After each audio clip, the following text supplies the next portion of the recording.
The topic is higher education at the 21st century, and we're fortunate again to have with us a sociologist from Tennessee State University, Dr. EKSanford. And of course, Dr. Sanford, let me reintroduce this idea that we've talked about. And what I'd like for you to do during this final segment is sort of give us some directions in terms of making higher education accessible to people during the 21st century. What are some of the things that we have to do, and why is it necessary that we do these things? I guess we might. Okay. And that's a very important question for us to be able to deal with. I think a number of possibilities are there.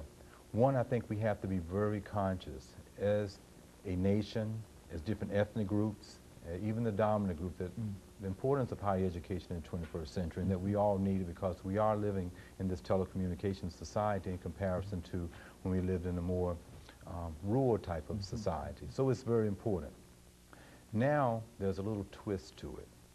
I feel, particularly for the African American community, we have to be very parent involved with preparing our students in elementary school, junior high school, and high school for that next level of entering into an institution of higher education. And that preparation has to be very student-parent oriented, to the point where the parent is playing the role as teacher and being very involved with that student, because grades are very important.